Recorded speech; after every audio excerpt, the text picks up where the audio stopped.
All right, music fans, welcome back again to the Real Music Observer. It's Dave observing real music in real time for real people, just like you right there, and me. Okay, so Neal Schon on Friday said something very interesting in an interview. And you know, last year I kind of analyzed Neal a lot. This year I'm doing the same thing, but I have a whole different take on what's happening right now.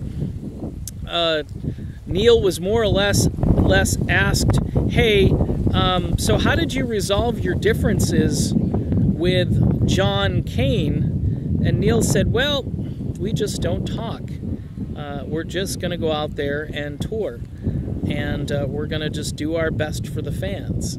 Now, right now, Neal is the most enthusiastic guy in this group. He's got a benefit concert coming up. It's not a concert, by the way, featuring the music of Neal Schon or Neal Schon's latest CD, which, by the way, he could do. He could go out there and just say, hey, you know, he claims to have some music in the can already that he could release. He could be popping those albums out and telling people, hey, this is my new album, go buy it, and tweet it every 5 seconds. Please buy my album, please buy it, please check it out. Here's another song. But he doesn't do that. He's out there promoting the band that he's been in from the very beginning. And to me, that shows a huge difference from what I thought was happening last summer. I am not interested in Journey as a pop band. I'm not interested in Journey as a Christian hybrid band. I am not interested in Journey as a going through the motions, playing out the string band.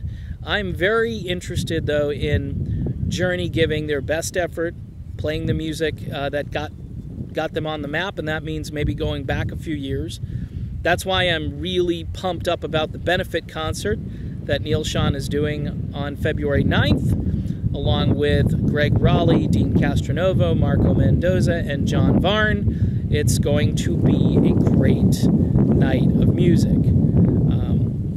I'm hoping that a DVD might be available just in time for the holidays. Wouldn't that be awesome? I know we'd have to wait a while, but hey, it would be a cool thing.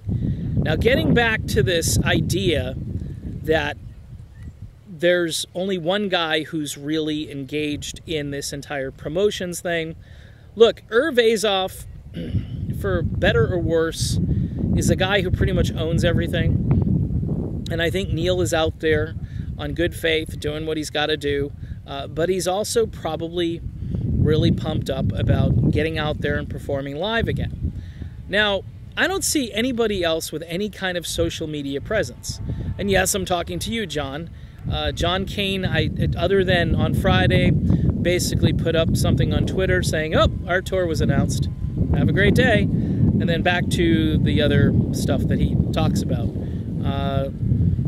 You know, it's just, I'm not, at this point, I'm just not sold on the idea that these guys are at all getting along. And I think nothing was resolved from last summer. Nothing. This is a management thing. This is going forward based on the fact that these guys have to go forward. I think Neal is putting on, what's the word, a facade. He's basically putting on a facade saying, yeah, it's going to be great, but I think it could still be great because of the talent in the room.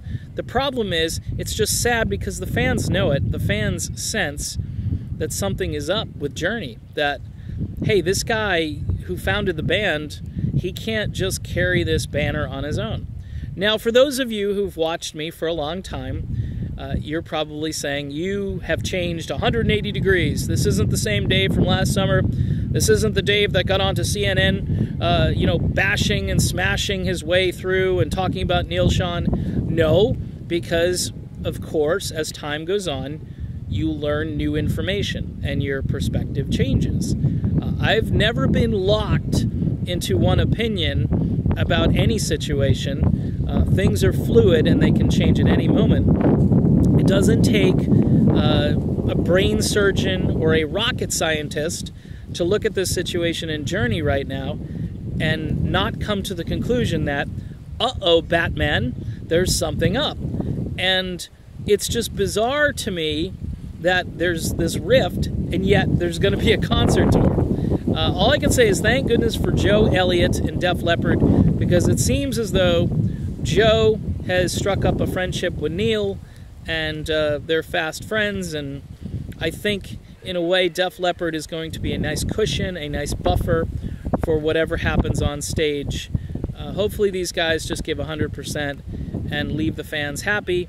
I'm not sure we'll ever see this version of Journey again, and if I'm betting over 50% chance that you'll never see this version of Journey play music again, you know, after this tour is over. But you may see a more classic rock version of Journey, which I would appreciate very much. And for those really old-time fans, the fans of what I call the Trippin' Journey days, with Journey and Next and Look into the Future, hey, there's some good stuff on those albums, you can't deny it.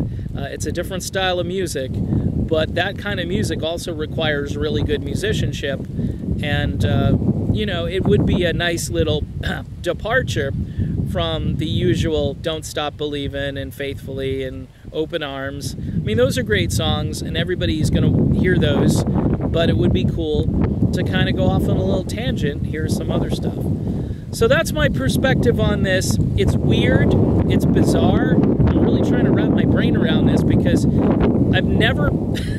Usually bands just break up at this point. They just say, we're done. But they're going forward. The promoters want their money. Live Nation wants to make money. Everybody wants to make money off of this. And hopefully some of it trickles down to everybody in the band. But, man, it's going to be an interesting summer. It's Dave. It's the Real Music Observer.